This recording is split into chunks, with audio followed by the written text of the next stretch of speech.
ప్రసాద్ గారు, మండలిలో అయితే వైఎస్ఆర్సీపీ ఉంటుంది, ప్రతిపక్షం అనేది ఉంటుంది కాబట్టి అక్కడ చర్చ పెట్టకుండా అసెంబ్లీలో పెట్టుకున్నారు. అక్కడైతే ఎవరు అడ్డుకునే వాళ్ళు లేరు. క్రికెట్ మ్యాచ్ ఆడితే 2 టీంలు ఆడితే బాగుంటుంది. ఇక్కడ అపోనెంట్ లేకుండానే క్రికెట్ మ్యాచ్ ఆడారు. అది ఉత్తుత్తి బౌలింగ్ వాళ్ళే వేసుకున్నట్టుగా బ్యాటింగ్ చేశారు. అయినా సరే ఎందుకు ఒక్కరు కూడా 10 రన్స్ చేయకుండా అట్టర్ ఫ్లాప్ అయ్యారు? నిన్న షో మొత్తం అట్టర్ ఫ్లాప్ అంటే ఏమంటారు?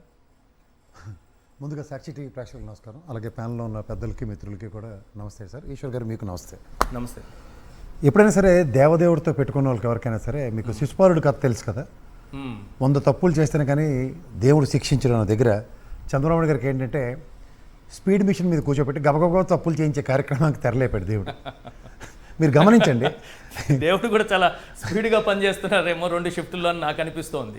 ఎందుకంటే ఒక్కొక్క పాపం బయటపడుతూ వస్తుంది వీళ్ళది. మీరు దేవుడు 2 షిఫ్ట్లు కాదు సార్, 24/7 దెబ్బ మీద దెబ్బ, మామూలు దెబ్బలు కాదు. అందుకే ఇప్పుడు ఏమవుతుందంటే, ఇప్పుడు ఒకసారి ఒక తప్పును కప్పిపుచ్చడానికి మనం ఏం చేస్తామంటే ఇంకో తప్పు చేస్తాం.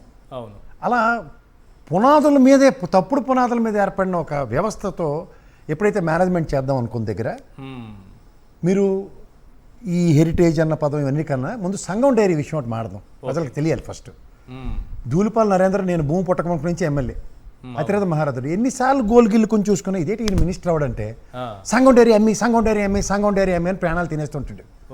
ఇదేంటిది సంఘం డైరీకి అమ్మడానికి ధూళిపాల నరేంద్ర గారికి మినిస్ట్రీ అంటే? ఇప్పుడు మీరు ఏది చూడండి, చిన్నప్పుడు కరెంట్ పాస్ అయ్యారా? మీరు వెళ్ళి అతి కష్టం మీద వ్యవస్థని కరెంట్ అనగానే వెనకాల నుంచి హెరిటేజ్ వచ్చి పాస్ అని ఇస్తుంది. ఓకే, అవును అవును. మీరు ఇది గమనిస్తే ఈ సంఘం డైరీది కూడా మొన్నాడు కంటైనర్లో బయటకెళ్ళి రాఘవేంద్ర క్రషర్స్ని తీసుకెళ్ళిన ఎక్కడికి? కరెక్ట్. అదేం dairy sir? Vaishnavi dairy. Vaishnavi dairy వీళ్ళిద్దరూ బ్రహ్మాండ కొలాబరేషన్లో ఉన్నారు. సంఘం డైరీకి సంఘంకి మధ్యలో మంచి సంబంధాలు ఉన్నాయి. విత్ నేమ్ ప్లేట్స్ కూడా ఎక్స్చేంజ్ ఆఫర్లో నువ్వు ఇది ఎట్టుకుంటే మన హెరిటేజ్కి ఇందాపూర్కున్నట్ట. హిందాపూర్ కథ వేరు సార్, వాళ్ళు సర్వం మేమే, అది శ్రీకృష్ణ పరమాత్ముడు, వీళ్ళందరూ చూచు బుడంకేయగలరు వీళ్ళు. సో ఇక్కడ మీకు వీళ్ళ మోడస్ ఆఫ్ ఆపరెండి ఎంత క్లిస్టల్ క్లియర్గా ఉంటుందంటే, దొరికిపోయిన తర్వాత కూడా మమ్మల్ని కవర్ చేసుకోవడానికి మమ్మల్ని మించిన వాళ్ళు లేరు, మాకు తపేలా ఛానల్ ఉన్నాయని ధైర్యం ఒకటి ఉంటుంది. రెండోది, ఈ మధ్యలో ఈ ఆటలో అరటిపండులో ఉన్న పవన్ కళ్యాణ్కి భయం మొదలైంది. సార్ జగన్మోహన్ రెడ్డి గారికి మేము ఎప్పుడైనా అన్నామా ఆయన ఇన్వాల్వ్మెంట్ ఉంటుందా అని? ఒకటోసారి భయం, పాపభీత, వాళ్ళకాడ ఇద్దరు నాస్తికులు. మీరు ఇంకా అమాయక లోకం నుంచి బయటికి రండి, ఇద్దరు నాస్తికులు అస్తికుల కింద కన్వర్ట్ అయ్యి హిందూయిజాన్ని తీసుకున్నారు. ఇది లేటెస్ట్ టెక్నాలజీ. ఏంటి? నాస్తికులు అస్తికులు అయ్యారంటే దేవుణ్ణి నమ్ముతామని, దేవుణ్ణి నమ్మినందుకు బలవంతాన్ని హిందూయిజం కూడా తీసుకోవాలని, ఇది కొత్త బాధ అని చెప్పి దాంట్లోకి దిగారు. ఇప్పుడు జాగ్రత్తగా గమనిస్తే హిందూయిజంలో కొన్ని ఆచారాలు, వ్యవహారాలు, సాంప్రదాయాలు ఉంటాయి. అవును. ఏంటి సార్ సినిమాలో నటించినట్టు నేను సింపుల్ అని మనోడు దిగాడు ఫస్ట్, మెట్లవి కింద నుంచి పైకి కడగడానికి, ఇవన్నీ అన్ని విషయాల్లో కోడిపెట్ట దొరికినట్టు దొరుకుతుండు. ఆయనకు కావాల్సింది అదే. ముందు మనోడు దొరికిపోతే తర్వాత నేను సేఫ్ జోన్లో ఉన్నాను అనుకుని ధైర్యంగా ప్రవచనాలు చెప్పాడు అసెంబ్లీ వేదికగా. చెప్పింది ఎలాంటివి చెప్పాడు? 746, 747. సార్ ఒకటి, ర్యాపిడెక్స్ ఇంగ్లీష్ నేర్చుకుంటే ఇంగ్లీష్ మాట్లాడడం వస్తుంది, ఇంగ్లీష్ చదవడం కానీ ఇంగ్లీష్ అర్థం చేసుకోవడం కానీ రాదు. ఇది మెయిన్ దౌర్భాగ్యం. ఇందులో ఫస్ట్ ప్రాబ్లం ఎక్కడుందంటే, ఈ 746, 747 2 ఇంగ్లీష్లో ఉన్నాయి. పోనీ ఏదో టెక్నాలజీ కనిపెట్టినప్పుడు ఈ చాట్ జీపీటీలోని ఏ టెక్నాలజీలో తెలుగులో అనువదించుకుని చావచ్చు కదా. అన్నీ తెలిసినట్టు చదివేస్తున్నారు. చదివితే ఫస్ట్ టెరిటరీస్ ఏం ఫిక్స్ చేశారు తెలుసా మహానుభావుడు రాజశేఖర రెడ్డి గారు? తిరుమల పై గుడి మీద 15 కిలోమీటర్లు ఎంతో రేడియస్లో దిక్కుమాల రాజకీయాలు చేయకండి, రాజకీయ ప్రసంగాలు ఇవ్వకండి, పైన రాజకీయాలు చేద్దాం, బౌండరీలు ఎందుకు ఫిక్స్ చేశారు అని కాలు కొట్టేసుకుంటున్నారు. ఇది పాయింట్. రెండోది, హిందువుల బీజేపీ పరంగా హిందువుల ఏకైక మగవాడు రాజా సింగ్, మిగిలిన అందరూ కన్వర్టెడ్ హిందూసే. ఎంటైర్ బీజేపీ నేను డెలిబరేషన్ ఇస్తున్నా. ఆ రాజా సింగ్ ఒక స్టేట్మెంట్ ఇచ్చాడు, ఎవరు? జగన్మోహన్ రెడ్డి గారిది. ఏమని? తిరుమల పవిత్రతని జగన్మోహన్ రెడ్డి కాపాడుతున్నట్టు ఎవడూ కాపాడలేదు, ముఖ్యంగా హిందువుల్ని. ఏమని డెలిబరేషన్ తెలుసా సార్? అన్యమత ప్రచారాన్ని నిరోధించాడు జగన్మోహన్ రెడ్డి అక్కడ. Correct. I appreciate Andhra Pradesh CM Shri YS Jagan garu for taking such a bold decision, a step forward in protecting Sanatana Dharma, Tirupati. Dear converted Hindus, అస్తికులుగా తీసుకున్న Hindus, please understand, హిందూయిజంలో Raja Singh గారు లాంటి నిజమైన నెక్కచ్చిన బీజేపీ వాడు మాట్లాడే మాటలు పునర్నమనం చేసుకోండి. అన్యమత ప్రచారానికి 746, 747 జీవోలో కేటగిరీలో చెప్పింది ఏంటంటే, దీంతో పాటు ఇంకో 17 దేవస్థానాల్లో. కరెక్ట్.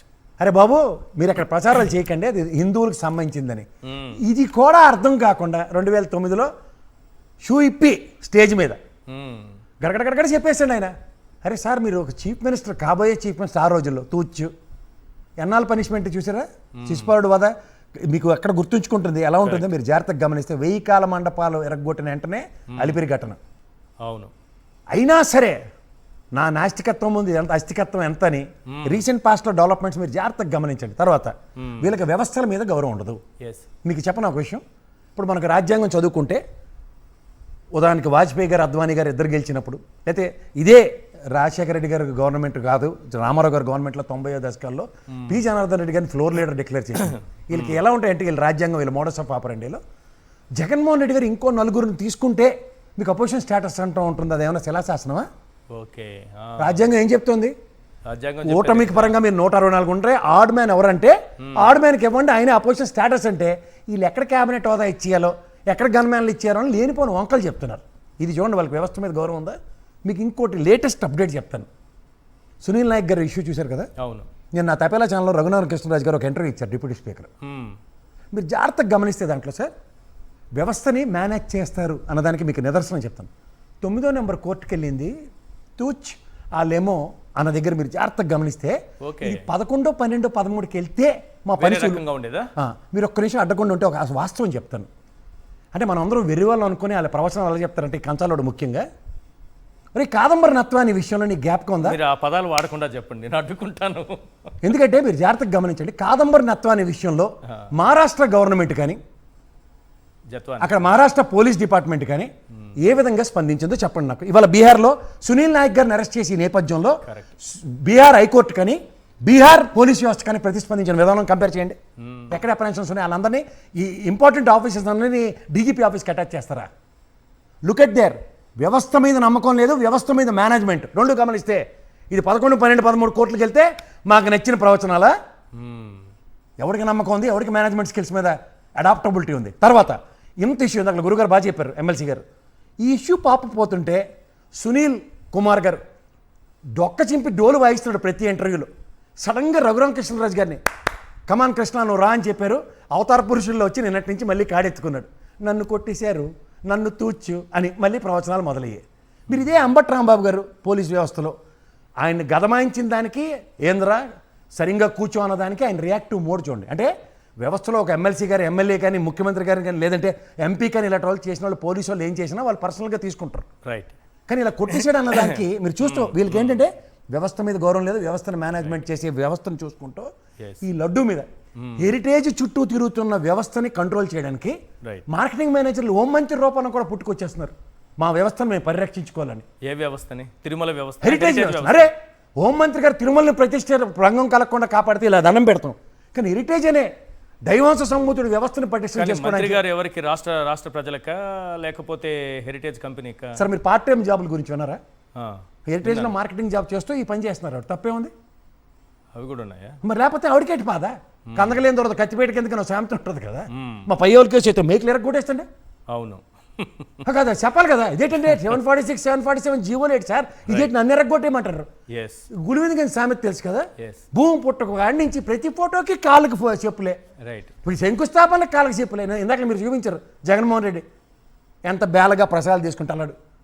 ఓ తపేలా ఛానల్ అడిగితే ప్రసాదం భారతం పక్కన పడేసిందట. పక్క క్లిప్పింగ్ మీలటోడు చూపిస్తుండే కళ్ళకి కట్టటి ఇలా కళ్ళకి అద్దుకుని తింటుంటే.